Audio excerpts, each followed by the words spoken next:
The sun barely peeked over the horizon, casting its soft orange glow over the bustling streets of the city. For Jamal, a 12-year-old boy with big dreams and calloused hands, it marked the beginning of another long day. The smell of freshly baked bread from the bakery mixed with the acrid fumes of passing buses as he darted through the crowd. Gripping a bundle of newspapers, Jamal had a routine. Wake up before dawn, deliver newspapers to the nearby neighborhoods, and then spend the rest of the morning helping Mr. Lopez, a street vendor who sold everything from snacks to household odds and ends. The work was exhausting, but Jamal didn't mind. Every penny he earned brought him closer to the future he dreamed of, one where his family no longer struggled to make ends meet. "Hey, kid," Mr. Lopez barked, waving Jamal over to the cart. "You're late." "Sorry, Mr. Lopez," Jamal panted, placing his bundle of newspapers to the side. The delivery truck was late this morning. The old vendor grumbled but handed Jamal a crate of soda bottles to stack on the display. As Jamal worked, he couldn't help but think of the small reward he'd promised himself. A proper meal from the sandwich shop on the corner. It wasn't much, just a turkey sandwich and a bottle of juice, but to Jamal, it was a feast by noon. Jamal had earned enough to treat himself. He thanked Mr. Lopez, pocketed his wages, and made his way to the sandwich shop. The clinking of coins in his pocket filled him with pride. The shop was small and cozy, with the warm aroma of roasted meat and freshly baked bread filling the air. Jamal ordered his meal, savoring every bite as he sat by the window. For a moment, the weight of his responsibilities melted away. After finishing, he decided to head to the park nearby, a quiet refuge where he could enjoy the last of his juice and watch the world go by. It was a rare luxury to have even a few minutes of peace as Jamal entered the park. The cheerful laughter of children and the chirping of birds greeted him. He scanned the area for a spot to sit, his eyes landing on an elderly white woman sitting alone on a bench. Her silver hair was neatly pinned back, and her frail hands rested on her lap. She stared into the distance with an expression of melancholy, her shoulders slightly hunched. Jamal hesitated. Something about her reminded him of his late grandmother, her kind smile. The way she used to hum softly to herself while knitting. The memory tugged at his heart, summoning his courage. Jamal approached the woman, clutching his paper bag with the remains of his sandwich. "Excuse me, ma'am," he said softly. She turned her gaze toward him, her blue eyes filled with surprise. "I noticed you sitting here alone. Would you like to share my lunch?" The woman's expression softened, and a small smile tugged at the corners of her lips. "That's very kind of you, young man," she said, her voice warm but tinged with a hint of sadness. "I'd like that." Jamal sat beside her, splitting his sandwich in half. They ate in companionable silence at first, but soon, they began to talk. The woman introduced herself as Eleanor, sharing snippets of her life and memories. Jamal, in turn, told her about his family, his work, and his dreams. Unbeknownst to Jamal, someone was watching. Arthur, Eleanor's husband, had been walking back to the bench carrying a small bag of food and a scarf for his wife. He stopped in his tracks when he saw Jamal offering her his lunch. Standing in the shadows of the park's tall trees, Arthur observed the interaction, his heart swelling with gratitude and admiration for the boy's generosity. Eleanor's laughter rang out, a sound Arthur hadn't heard in months. Her illness often clouded her mood, but in that moment, she seemed genuinely happy. Arthur resolved to learn more about the boy who had brought such joy to his wife as their meal ended. Eleanor thanked Jamal, her smile radiant. "You remind me of someone I used to know," she said, patting his hand. "Thank you, dear. You've made my day." Jamal grinned, his face lighting up. "You're welcome, ma'am. It was nice talking to you." As he left the park, Jamal felt a warmth in his chest. He didn't know it yet, but that small act of kindness had set in motion a series of events that would change his life forever. Arthur stood quietly by the trees, his mind racing. The boy's simple act had revealed a generosity of spirit that was rare to find. Arthur's heart stirred with a mix of admiration and curiosity, and he decided he wouldn't let the boy's kindness go unnoticed. Arthur stood silently in the park's shade, watching as Jamal walked away. His shoulders relaxed and his steps light.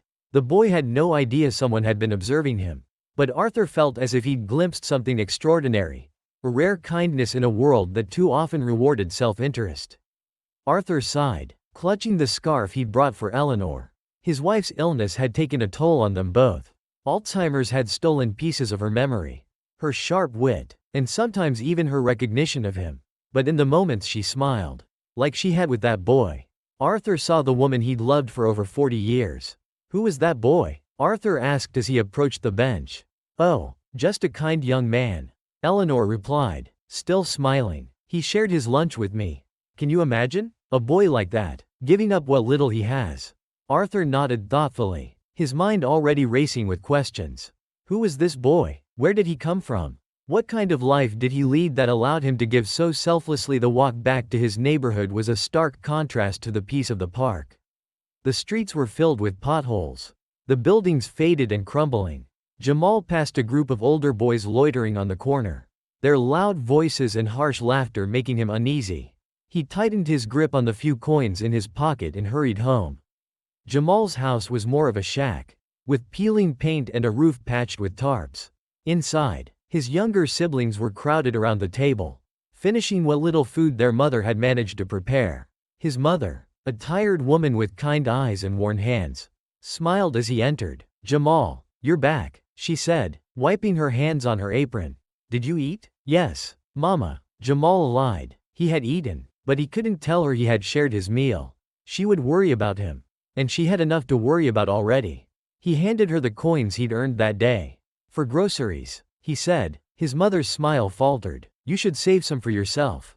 Jamal, you work so hard. I'm fine, Mama, Jamal insisted, his voice firm. We'll be fine. Arthur couldn't get the boy out of his mind. The next morning, he returned to the park, hoping to find Jamal. He wandered the pathways, scanning the faces of every young boy he saw. But Jamal was nowhere to be found. Determined, Arthur began asking around. He described the boy to the street vendors and shopkeepers near the park. He's young, about 12, with dark skin and a bright smile. Have you seen him? It was Mr. Lopez, the street vendor, who finally provided a lead. You must be talking about Jamal, he said. Good kid, works hard, lives in the neighborhood down by Elm Street. Arthur thanked him and set off, his resolve strengthening with every step. He needed to meet this boy, to understand his life, and perhaps, to help him. Arthur found himself standing in front of Jamal's house. The sight of the dilapidated structure tugged at his heart. As he debated whether to knock, the door opened, and Jamal stepped out, carrying a worn backpack. Their eyes met, and Jamal froze. He recognized Arthur from the park, but the sight of the well-dressed, older white man standing on his porch filled him with confusion and a hint of wariness. Hello, Arthur said, his voice gentle. You might not remember me, but I saw what you did for my wife yesterday. I wanted to thank you. Jamal shifted uncomfortably. It was nothing, sir, just a sandwich. Arthur smiled. It wasn't just a sandwich. It was kindness, and it meant the world to her and to me. Jamal didn't know how to respond. No one had ever sought him out to thank him for anything before. Arthur extended his hand. My name is Arthur. May I talk to you for a moment? Jamal hesitated but nodded, leading Arthur to a spot under a tree in the yard. As they sat, Arthur began to ask gentle questions about Jamal's life, his family, his work, his school. At first, Jamal was guarded, unsure of Arthur's intentions, but there was something sincere in the man's voice that made Jamal open up. He spoke of his mother's illness, his siblings, and his dreams of one day becoming an engineer. Arthur listened intently, his respect for the boy growing with every word. When Jamal finished, Arthur leaned forward. You're remarkable, Jamal, and I'd like to help. Jamal shook his head, panic flashing in his eyes. I don't need charity. It's not charity, Arthur said firmly. It's recognition. What you did for my wife shows the kind of person you are.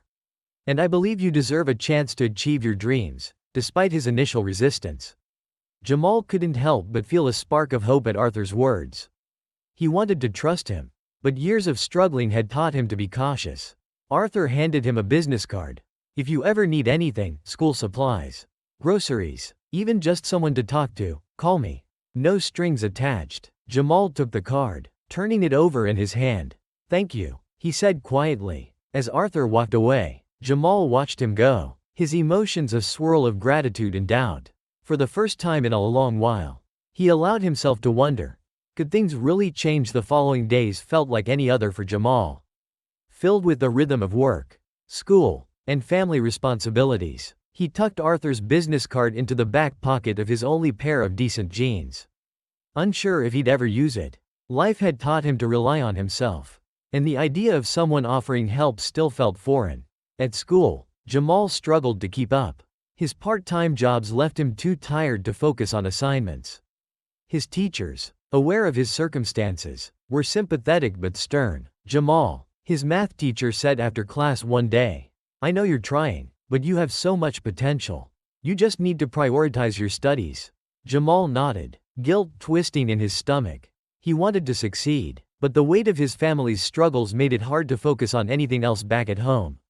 Jamal's mother, Carla, was doing her best to keep the household running. She worked as a cleaner at a local motel, but her health was declining.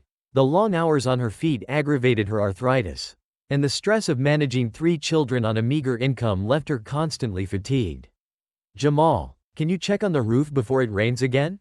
Carla asked one evening. The patchwork of tarps barely kept the water out during storms, and Jamal often climbed up with scraps of material to make quick fixes.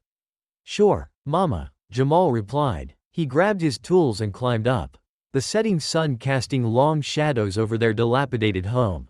As he worked, he couldn't help but think about Arthur's offer. What if he called? Could someone like Arthur really make a difference in their lives? At dinner that night, the family shared what little they had, rice and beans. A meal stretched thin to feed 5 people. Jamal's younger siblings, Tyrell and Nia, were full of questions about his day. "Did you see any cool stuff at work?" Tyrell asked, his eyes bright with curiosity. "Not really," Jamal said, smiling. "Just the usual. But I did see a stray cat. Looked like it was having a better day than me." They all laughed, but the humor couldn't mask the tension in the air. Carla noticed Jamal's tired expression and reached out to touch his hand. "You're doing too much, Jamal," she said softly. "You're still a child. You should be focusing on school."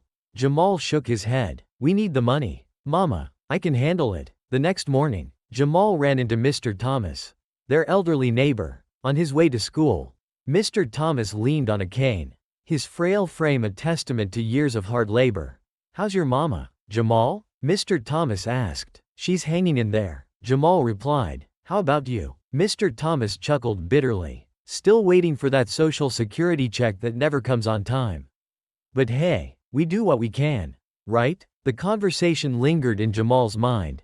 Everyone in the neighborhood seemed to be struggling, caught in a cycle of poverty that felt impossible to escape. It made him question whether he'd ever break free. Later that week, Arthur returned to Jamal's street, this time with a clear purpose. He knocked on the door of Jamal's home, a bundle of groceries in hand. Carla answered, her face filled with surprise and hesitation at the sight of the well-dressed older man. "Mrs. James, my name is Arthur," he said warmly. "I met your son recently, and he left quite an impression on me. I hope you don't mind. I brought a few things to help out." Carla frowned slightly, her pride warring with her gratitude. "That's very kind of you. But we're managing." Arthur smiled gently. "I'm sure you are, but everyone could use a little help now and then." Jamal appeared in the doorway, his expression a mix of embarrassment and frustration. "Mr. Arthur, you didn't have to do this." "I know I didn't," Arthur replied, "but I wanted to, over a cup of tea." Arthur spoke with Carla and Jamal about his desire to support them. Carla listened carefully, her skepticism softening as Arthur described his own upbringing in a working-class family and his belief in giving back.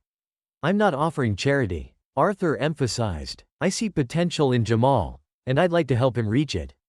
Carla nodded slowly, tears welling in her eyes. "It's just hard to accept help.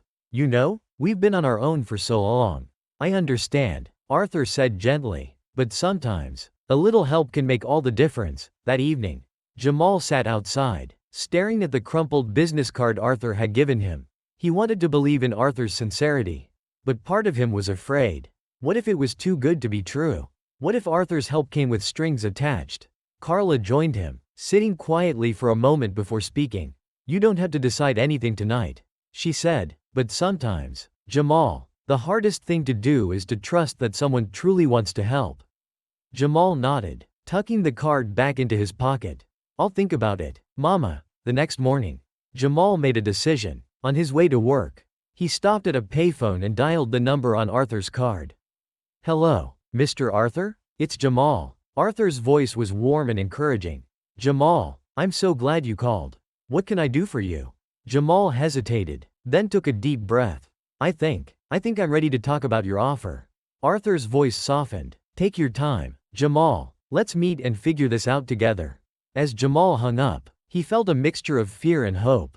For the first time, he allowed himself to dream that his life might truly change. Arthur's involvement in Jamal's life didn't go unnoticed. After their meeting, Arthur began making arrangements to provide Jamal with resources to support his education. He contacted a nonprofit organization to help with school supplies and quietly arranged for repairs to the James family's crumbling home.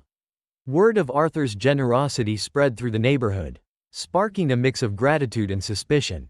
While some neighbors praised his kindness, others questioned his motives. The division revealed long-standing tensions within the community, fueled by years of inequality and broken promises from outsiders. At school, Jamal began to feel the pressure. His peers, who had once ignored or teased him for his worn-out clothes, now whispered behind his back, "Think he's special now?" One boy muttered to another. "Probably just sucking up to that rich guy." The other replied. Jamal tried to ignore them, focusing instead on his studies. But the weight of their words lingered, threatening to chip away at the hope Arthur had sparked. As Arthur's efforts to help Jamal gained traction, it caught the attention of Mark Thompson, a local businessman who owned several properties in the neighborhood. Mark had been quietly buying up homes and businesses, intending to gentrify the area for profit. Arthur's presence threatened to disrupt his plans.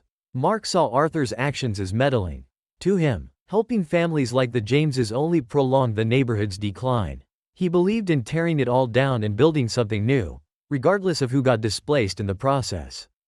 At a community meeting, Mark made his opposition clear. "I understand Mr. Arlington has good intentions," he said, addressing the crowd, "but we need sustainable development in this neighborhood. Not handouts. Let's focus on real solutions, not temporary fixes." Arthur, seated near the back, narrowed his eyes but remained silent. He had faced men like Mark before, men who used polished words to mask greed. Arthur knew this was only the beginning of a battle. The tension between Arthur and Mark began to escalate. Mark launched a subtle smear campaign, spreading rumors that Arthur's interest in Jamal was more about public image than genuine concern. "He's just doing this for the publicity," Mark told anyone who would listen. "Don't be fooled. He doesn't care about this neighborhood." Jamal heard the whispers too. Even some of his friends began to question Arthur's motives. "Why do you think he picked you?" his friend Malik asked one day. "What's he getting out of it?" Jamal shrugged, his voice defensive. "Maybe he just wants to help." Malik raised an eyebrow. "Nobody does anything for free." "Jamal, watch your back." The doubt gnawed at Jamal, threatening to undermine his fragile trust in Arthur. Arthur decided it was time to address the rumors head-on. He arranged a meeting with Mark at a local diner, determined to make his intentions clear. "I've heard what you've been saying about me," Arthur began, his tone measured. "I'd like to know why." Mark smirked, leaning back in his chair. "It's not personal, Arthur. I just don't think throwing money at a few families is the solution. This neighborhood needs real investment." Arthur's eyes hardened. "Your kind of investment displaces people. It erases their history and their community. I'm trying to preserve what's here. And I'm trying to build something better." Mark countered. "Your charity might feel good, but it won't last. My way ensures long-term progress. Your way ensures profit, for you." Arthur shot back. "Not for the people who live here." The conversation ended in a stalemate. Both men more resolved than ever to pursue their respective visions as Mark escalated his efforts to discredit Arthur. The community began to fracture. Some residents sided with Mark, believing his promises of jobs and development. Others rallied around Arthur, inspired by his focus on supporting families like the Jameses. For Jamal, the conflict became personal. At school, he faced increased hostility from classmates who resented the attention he was receiving. "Think you're better than us now?" one boy sneered as Jamal walked past. Even at home, the pressure was mounting. Carla worried that Arthur's involvement might bring more trouble than it was worth. "Jamal, are you sure about this?" she asked one evening. "I don't want you caught in the middle of something bigger than us." Jamal didn't know how to respond. He wanted to believe in Arthur. But the mounting tension made him question whether they'd made the right choice one afternoon. Jamal found Arthur waiting for him outside school. Arthur's face was lined with concern. "Jamal, I wanted to check in with you," he said. "I know things have been difficult lately. Are you okay?" Jamal hesitated before replying. "I'm not sure. People are saying things about you. About me. I don't know who to trust." Arthur knelt slightly to meet Jamal's gaze. "Listen to me, Jamal. People will always try to tear down what they don't understand.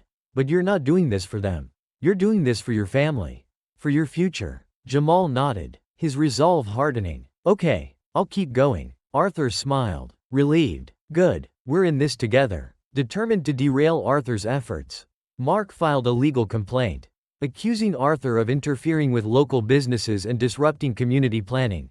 The complaint threatened to halt the renovations on Jamal's home and freeze the funding Arthur had secured for school programs.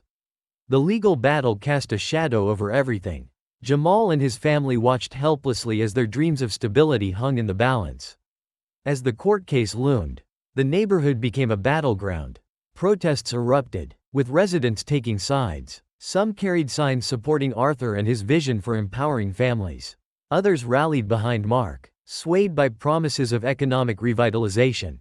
The division took a toll on Jamal, who found himself at the center of the storm. His family's name appeared in newspaper headlines, and reporters camped outside their home. Through it all, Jamal clung to Arthur's words. "You're doing this for your family. For your future." Arthur received the legal notice on a crisp morning, its official tone and accusatory language as cold as the weather. Mark Thompson had filed a formal complaint against Arthur, alleging that his actions were detrimental to local businesses and interfered with ongoing development plans. The complaint demanded an immediate cessation of all projects, including the renovations on Jamal's home. Arthur read the document twice, anger simmering beneath his calm demeanor. He had anticipated resistance but hadn't expected Mark to escalate so quickly. He knew the battle ahead would be long and grueling, but he was ready. "Jamal," Arthur said during their next meeting, "this isn't just about me or you anymore. It's about what's right for this community. Are you ready to face this?" Jamal hesitated, then nodded. "I'll do whatever it takes." News of the complaint spread like wildfire, drawing media attention to the neighborhood. Journalists flocked to the area, eager for interviews and sound bites. Headlines painted the conflict as a clash between two visions for the future, one rooted in progress, the other in preservation. For Jamal, the attention was overwhelming. Reporters hounded him at school, asking intrusive questions about his relationship with Arthur and his family's struggles. "How does it feel to be the face of this conflict?" one reporter asked, shoving a microphone toward him. Jamal looked away, his voice barely audible. "I'm just trying to help my family." The community grew increasingly polarized. Mark held a town hall meeting, presenting himself as a pragmatic leader with a clear vision for revitalization. He framed Arthur's efforts as emotional but short-sighted, appealing to those desperate for tangible change. "Arthur's intentions might be good," Mark said, addressing the crowd, "but good intentions don't pay the bills. My plan creates jobs, raises property values, and builds a better future for everyone." Some residents applauded, swayed by his polished presentation.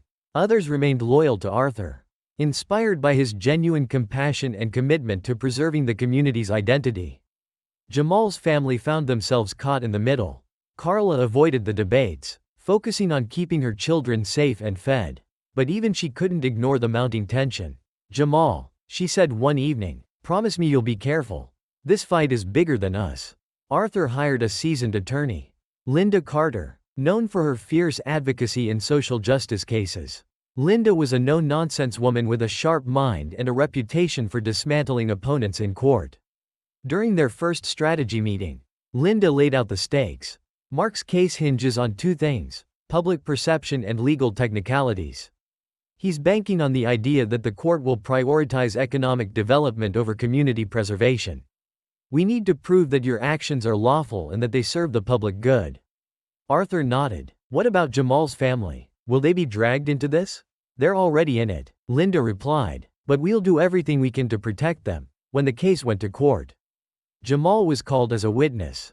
Sitting in the courtroom, surrounded by strangers, He felt a wave of anxiety.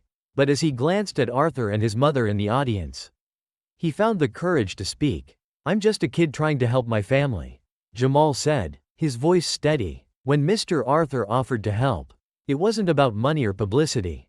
It was about giving us a chance, something we haven't had in a long time. Mark's lawyer tried to rattle him, questioning his motives and implying that Arthur was exploiting him for personal gain. But Jamal stood his ground, his honesty cutting through the lawyer's cynicism. "My family doesn't need charity," Jamal said firmly. "We need hope, and that's what Mr. Arthur gave us." Linda's team worked tirelessly to gather evidence against Mark. Their investigation revealed a pattern of unethical practices, including illegal property acquisitions and backroom deals with local officials. These revelations painted Mark as a manipulative opportunist, more interested in profit than progress. The turning point came when Linda presented evidence of Mark's plan to displace dozens of families through predatory contracts. The courtroom buzzed with murmurs as she laid out the details, her voice sharp and unyielding. "This case isn't about progress," Linda concluded. "It's about power. Mr. Thompson seeks to exploit this community for his own gain, at the expense of the very people he claims to help." Outside the courthouse, the community's support for Arthur and Jamal grew. Neighbors who had once been skeptical joined peaceful protests, carrying signs that read, "Preserve our community," and "Justice for Jamal." Eleanor, despite her declining health, made a rare public appearance to speak in support of Arthur. Her words, though simple, carried weight. "Kindness isn't weakness," she said, "it's strength, and this boy reminded me of that." Her speech moved many, strengthening the movement to protect the neighborhood after weeks of testimony and deliberation. The court ruled in Arthur's favor. The judge acknowledged the complexity of the case but emphasized the importance of protecting vulnerable communities from exploitation. While economic development is vital, the judge stated, it cannot come at the cost of displacing families and erasing history. The courtroom erupted in applause. Arthur embraced Jamal, his relief evident. "You did it," he said. "We did it." With the case behind them, Arthur redoubled his efforts to support the community. He established a fund to assist struggling families and began working with local leaders to create sustainable development plans that prioritized residents' needs. For Jamal, the victory marked the beginning of a new chapter. With Arthur's guidance and the community's support, he felt empowered to dream bigger than ever before. As he walked home that evening, the weight of the world felt just a little lighter. For the first time in his life, Jamal believed that change was possible, and that he could be part of it, though the courtroom decision was a triumph for Arthur, Jamal, and the community. It didn't end the challenges they faced. Mark Thompson's public defeat fueled his resentment, and he wasn't about to let go of his plans so easily. In the days following the ruling, Arthur focused on rebuilding trust in the community. He organized meetings to discuss sustainable development, inviting residents to voice their concerns and participate in shaping the neighborhood's future. For Jamal, the victory brought new opportunities and new pressures. Reporters continued to contact him for interviews, and neighbors looked to him as a symbol of resilience. Though he was proud of what they had achieved, the attention made him uneasy. He just wanted to live a normal life. Mark's next move was calculated and ruthless. He used his influence to pressure local businesses to sever ties with Arthur's initiatives. Suppliers suddenly withdrew, and contractors abandoned projects, citing legal complications. Arthur's progress slowed to a crawl. Residents began to worry that the victory in court was meaningless if the projects couldn't move forward. Tensions simmered, and some began to question whether Arthur could truly deliver on his promises. "I knew this would happen," one neighbor muttered during a community meeting. "Mark has too much power. We can't win against him." Arthur remained calm, addressing the crowd with unwavering determination. "This isn't the end," he said. "It's just another hurdle. Together, we can overcome it." Jamal felt the weight of the community's hopes pressing down on him. At school, he struggled to focus, his mind consumed by the challenges his family and neighborhood faced. His teachers noticed his distracted demeanor and called him aside one afternoon. "Jamal," his math teacher said gently, "you've been through a lot lately. If you need extra time or support, let us know." Jamal nodded, grateful for the offer, but he couldn't shake the feeling that he had to handle everything on his own. He began spending late nights studying, determined to keep up with his classes despite the chaos around him amid the setbacks. An unexpected ally emerged. Linda Carter, Arthur's attorney, introduced Arthur and Jamal to Sarah Nguyen, a community organizer with a reputation for mobilizing grassroots movements. Sarah had heard about the case and was inspired by their fight. "You've done an amazing job so far," Sarah said during their first meeting. "But if you want to keep pushing forward, you need the community behind you, and not just this neighborhood. People across the city need to hear your story." Sarah proposed a citywide campaign to raise awareness about Mark's exploitation and the community's fight for justice. Arthur hesitated, worried about drawing more attention to Jamal. But Jamal surprised him by speaking up. "I think we should do it," Jamal said, his voice steady. "People need to know what's happening." The campaign launched with a powerful message: justice for our community. Sarah helped organize rallies, social media campaigns, and public forums, drawing attention to the neighborhood's struggles and the broader issues of systemic inequality and gentrification. Jamal became a reluctant spokesperson, sharing his story at events and in interviews. Though public speaking terrified him, he found strength in the support of his family and Arthur. At one rally, Jamal addressed a crowd of hundreds, his voice trembling at first but growing stronger with each word.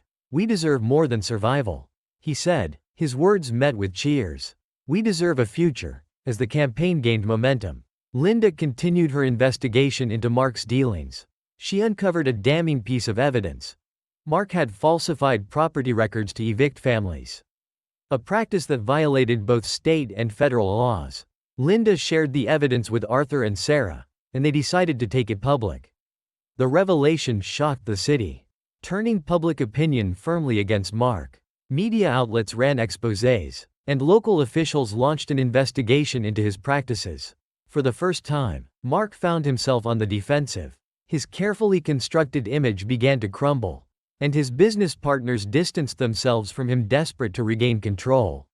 Mark turned his sights on Jamal and his family. He hired private investigators to dig into their past, hoping to find something he could use against them. When that failed, he spread rumors, accusing Arthur and Jamal of fabricating their story for financial gain. The smear campaign took a toll on Jamal's family. Carla, already burdened by her health issues, struggled to shield her children from the lies circulating in the media. Jamal felt his anger boiling over, but Arthur reminded him to stay focused. "People will say anything when they're desperate," Arthur said, "but the truth is on our side." Mark's attacks culminated in a lawsuit against Arthur and Jamal, accusing them of defamation and interference with his business. The case was designed to intimidate and drain their resources, but Arthur refused to back down. "This is a scare tactic," Linda told Arthur and Jamal during a tense meeting. "He's trying to exhaust you. But we can fight this." The community rallied once again, organizing fundraisers to support Arthur's legal defense and holding protests outside Mark's offices. Their unity sent a clear message: they wouldn't be silenced in court. Linda systematically dismantled Mark's claims, presenting evidence of his illegal activities and exposing the personal vendetta behind the lawsuit. Her closing argument was a powerful condemnation of Mark's greed and a tribute to the resilience of the community. Mr. Thompson's actions are not just unethical, they are a direct assault on the values of fairness and justice. Linda said, "This community deserves better, and today, they've proven that they won't be bullied into submission." The jury deliberated for less than an hour before ruling in Arthur and Jamal's favor. The decision marked the beginning of Mark's downfall. With Mark discredited and his influence waning, the neighborhood began to heal. Arthur and Sarah worked together to establish a community coalition, ensuring that residents had a voice in future development. Jamal, now more confident and determined than ever, focused on his education. He saw the victory not just as a personal triumph, but as proof that change was possible when people stood together. As he stood in front of his newly renovated home, surrounded by his family and neighbors, Jamal felt a sense of hope he hadn't known before. The fight had been hard, but it had been worth it. Life in the neighborhood began to stabilize after the court victory. Arthur and Sarah's coalition was making strides in creating programs to empower residents, and Jamal's family started to rebuild their lives. Jamal threw himself into his studies, motivated by the belief that he could achieve his dreams. However, beneath the surface, Tensions lingered. Mark Thompson had gone silent since the verdict. But Arthur knew a man like him wouldn't disappear quietly. He warned Jamal and the coalition to remain vigilant. "He's not done," Arthur said during a coalition meeting. "Mark doesn't accept defeat easily." Linda continued her investigation into Mark's dealings, determined to uncover the full extent of his corruption. During her research, she stumbled upon a series of documents suggesting Mark's company had ties to illegal activities far beyond the neighborhood, offshore accounts, fraudulent business licenses, and property acquisitions linked to intimidation tactics. The deeper Linda dug, the more disturbing the picture became. She uncovered a startling connection. Years ago, Mark had been involved in a development project that displaced hundreds of families, including Jamal's grandmother. The project was the root cause of the poverty that had plagued Jamal's family for generations. Linda brought the information to Arthur, who immediately called a meeting with Jamal and his mother. "This isn't just about you or me anymore," Arthur said. "It's about exposing the system that created someone like Mark in the first place." For Jamal, the revelation was deeply personal. Learning that Mark's greed had directly harmed his family filled him with anger and sadness. Carla, too, struggled with the news, remembering the pain of losing her childhood home and the hardships her mother faced after the eviction. "Why didn't we know?" Carla asked, her voice trembling. "Why didn't anyone stop him back then?" Arthur placed a comforting hand on her shoulder. "Because no one had the power to fight him. But now we do." Jamal's resolve hardened. "We can't let him get away with this." Mark, aware that Linda's investigation was closing in on him, became increasingly erratic. He lashed out in the media, claiming he was the victim of a witch hunt orchestrated by Arthur and his allies. However, his attempts to regain control only made him look more desperate. Behind the scenes, Mark began pulling strings to cover his tracks. He pressured former employees to stay silent and destroyed incriminating documents. But Linda's team was one step ahead, gathering evidence from whistleblowers and digital records that painted a damning picture of his crimes amid the chaos. Eleanor experienced a rare moment of lucidity. She approached Arthur one evening, holding an old photo album. Flipping through the pages, she pointed to a picture of a younger Mark, standing in front of a construction site. "I remember him," Eleanor said, her voice faint. "He came to our church back then. Said he was building something great." Arthur's heart sank. Did he ever mention the families he was displacing? Eleanor frowned, struggling to piece together her fragmented memories. I think some people protested. But he promised it would be worth it." Her recollection added another layer to Mark's duplicity, highlighting how he had manipulated not just businesses, but entire communities. Arthur and Sarah decided it was time to take the evidence public. They held a press conference, presenting the findings in meticulous detail. Linda outlined Mark's history of corruption, including the link to Jamal's grandmother. The revelations sent shockwaves through the city. News outlets picked up the story, and activists called for an investigation into Mark's business empire. Public opinion turned sharply against him, with protesters demanding accountability. For Jamal, the moment was bittersweet. Seeing his grandmother's struggle finally acknowledged brought a sense of closure. But it also underscored the long shadow of systemic injustice. As investigations intensified, Mark's empire began to crumble. Former employees came forward with testimonies of fraud and coercion. Financial audits revealed massive discrepancies, and law enforcement agencies launched probes into his offshore accounts. Facing mounting legal and financial pressures, Mark was forced to step down from his company. His once powerful allies distanced themselves, leaving him isolated and vulnerable. Jamal watched the news coverage with a mix of relief and disbelief. For so long, Mark had seemed untouchable. Now, he was finally being held accountable amid the triumph. The community grappled with the human cost of Mark's actions. Families who had been displaced years ago shared their stories, highlighting the lasting damage caused by his greed. The coalition used these testimonies to advocate for stronger protections against predatory developers. Arthur emphasized the importance of healing. "This isn't just about punishing one man," he said during a community meeting. "It's about ensuring this never happens again." Jamal took the message to heart, channeling his anger into action. He joined the coalition's efforts, speaking at events and helping to organize outreach programs for affected families. The final blow came when Mark was indicted on multiple charges, including fraud, conspiracy, and illegal property acquisitions. In court, Linda presented the evidence with precision, painting an unassailable case against him.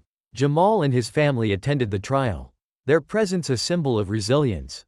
Watching Mark squirm under cross-examination, Jamal felt a sense of justice that had long eluded his family.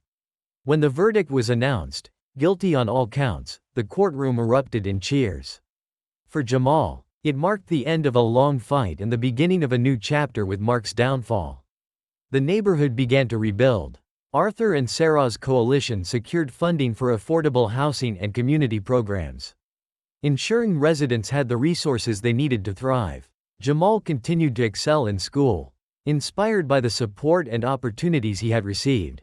He often thought of his grandmother, whose struggles had paved the way for his determination to succeed. As he stood in the park where he had first met Eleanor, Jamal felt a sense of peace.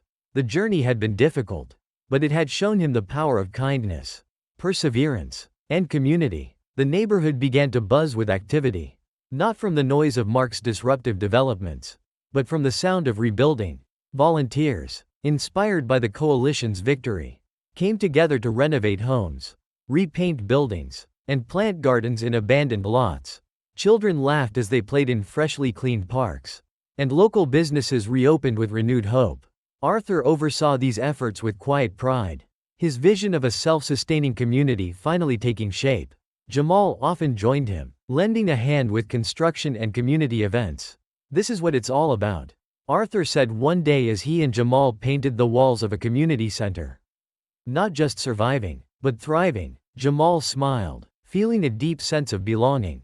For the first time in his life, he could see a future where his family and neighbors had the stability they deserved. The James family's home, once a symbol of their struggles, was now a beacon of hope. Thanks to the coalition and Arthur's efforts, the roof had been replaced, the walls repaired, and the interior furnished with care. Carla, overcome with gratitude, invited the community to a housewarming party. Neighbors filled the small living room, sharing laughter and food as they celebrated the family's fresh start.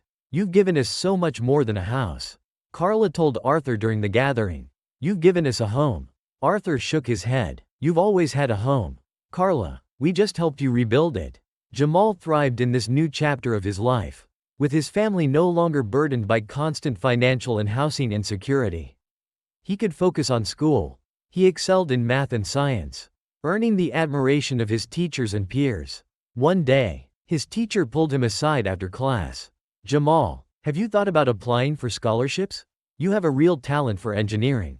Jamal nodded, his mind already racing with possibilities. He wanted to honor the sacrifices his family had made and the support Arthur had given him by pursuing his dreams of becoming an engineer. Mark Thompson's sentencing marked the final chapter of his downfall. In a packed courtroom, the judge delivered a scathing rebuke of his actions. "Your greed has caused irreparable harm to countless families," the judge said. "This sentence is not only a punishment but a reminder that justice will prevail." Mark was sentenced to a lengthy prison term, his empire dismantled and his reputation in ruins. Watching from the gallery, Jamal felt a sense of closure. The man who had once seemed untouchable was now facing the consequences of his actions. Eleanor's health continued to decline, but she remained a cherished figure in the community. Her bond with Jamal grew stronger, and he often visited her, bringing stories of his school projects and the neighborhood's progress. One day, as they sat together in the park, Eleanor handed Jamal a small notebook. "This is for you," she said. "It's full of memories and advice from my life. I hope it helps you on your journey." Jamal flipped through the pages, his heart swelling with gratitude. "Thank you, Mrs. Eleanor. I'll treasure it." With the coalition's success, Arthur began planning for the future.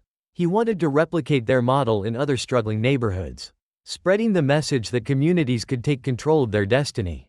Jamal became a key part of this vision, sharing his story at events and inspiring others to believe in the power of unity and resilience.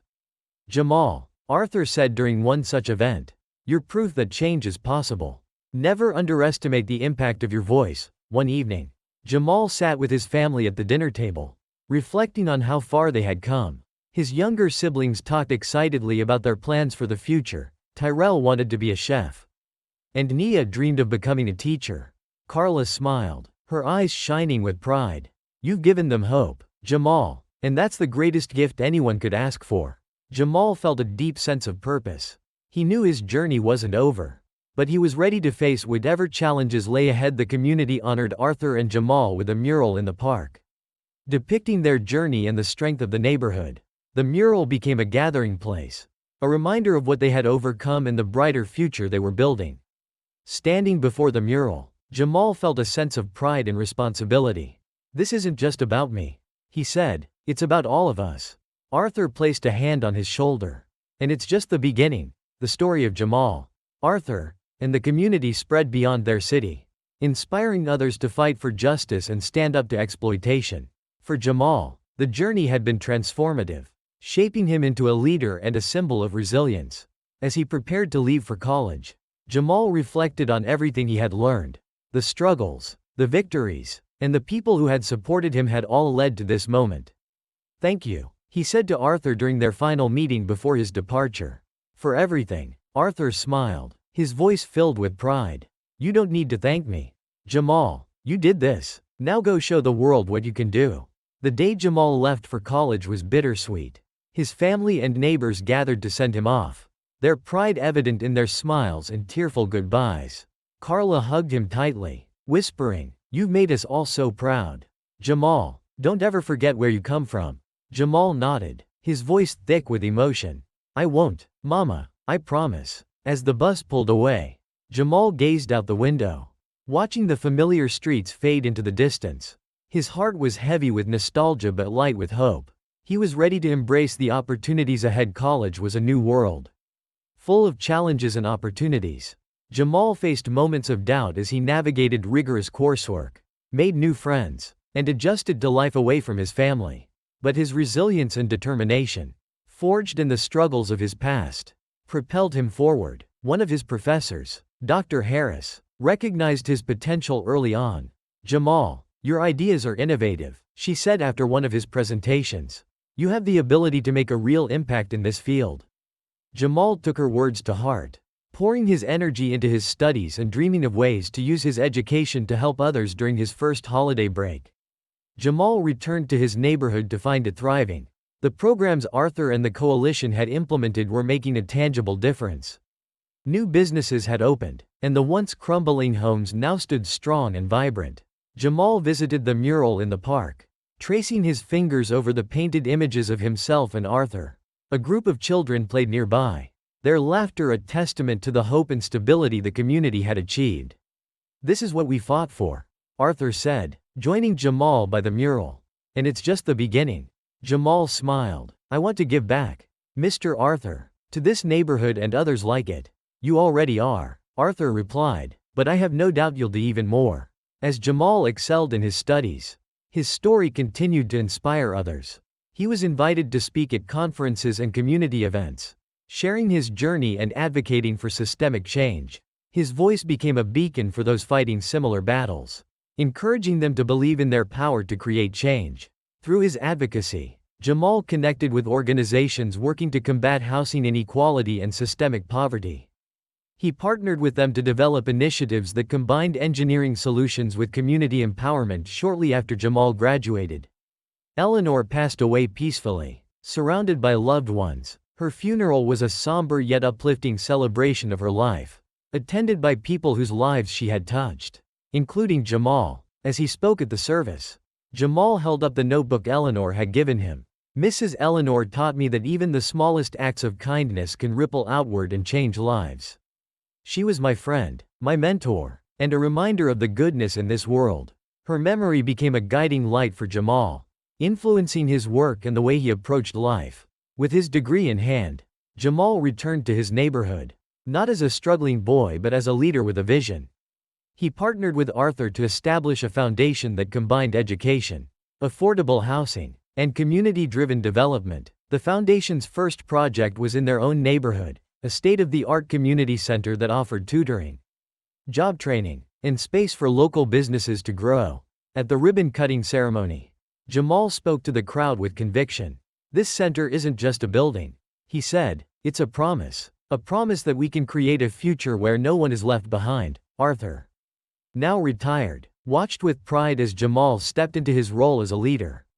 Their partnership had evolved into a deep friendship, and Arthur often marveled at how far Jamal had come. "You've built something extraordinary," Arthur said one evening as they sat together in the park.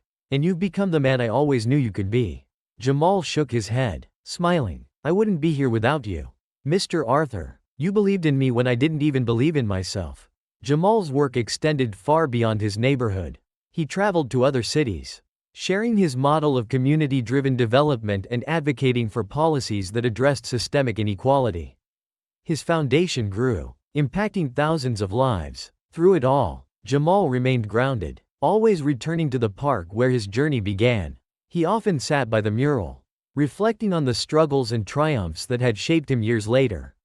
Jamal stood on a stage, addressing a crowd at a national conference on social justice and urban development. His speech was a powerful call to action, urging others to believe in the power of community and the importance of fighting for equity.